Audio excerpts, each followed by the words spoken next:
श्रीमद्भागवत महापुराण नमो नौ। मैत्रेय जी बोले, हे महात्मा विदुर, पितामह ब्रह्मादि का आदेश पाकर स्वांभु मनु और नारद युद्ध क्षेत्र में आए। उन्हें देखते ही युद्ध करना छोड़कर ध्रुव जी रथ से नीचे उतरे तथा उनके सम्मुख आकर दंडवत प्रणाम किया।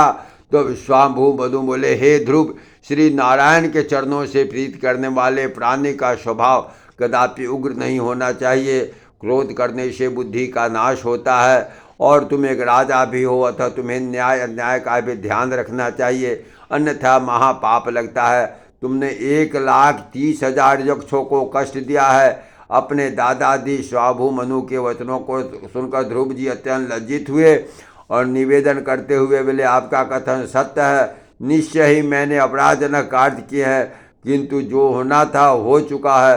अब क्या कर सकता हूँ पितामह। तब मनु जी महाराज कहने लगे, हे ध्रुव, जो हुआ वह हरि इच्छा थी, किंतु चिंता करने से कुछ नहीं होगा, इसलिए चिंता का त्याग करो। उधर से देवर नारद जी ने कुबेर जी से कहना आरम्भ किया, हे अक्षराज, ध्रुव के भाई उत्तम को निरपराध होते भी मारा गया, अतः तुम्हें उचित यही है, तुम अति शीघ्र ध्रुव से क्षमा प्रार्थना कर अपने सेवकों का अपराध क्षमा कराओ।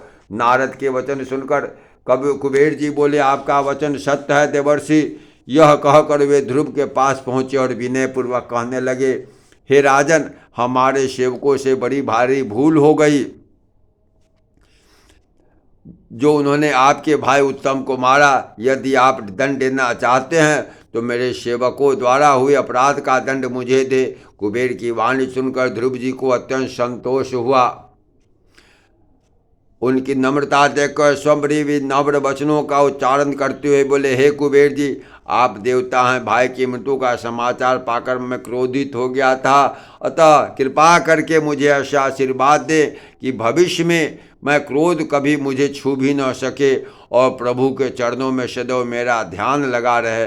मेरे भाई उत्तम की भाग्य में रेखा में इसी प्रकार की मृत्यु का पाना लिखा था, अतः आपके सेवकों का कोई दोष नहीं है। इस प्रकार संधि होने के पश्चात कुबेर जी तथा राजा ध्रुव अति प्रसन्न हुए और स्वाभु मनु और नारद जी के चले जाने के बाद अपने अपने स्थान को चले गए। हे विदुर जी, राज सिंहासन में पहुँचने को उपरांत ध्रुव जी ने विचार किया कि राज धन वैभव स्त्री एवं पुत्र आदि संसारी माया के रूप हैं, सो उनका मुँह त्याग देना उचित है। सो उनका मुँह त्याग कर श्री नारायण के नाम का स्मरण करना चाहिए। यह विचार उन्होंने राज सिंहासन अपने पुत्र उत्कल को सौंप दिया और सुन अपने रानी के साथ बद्री नारायण में तप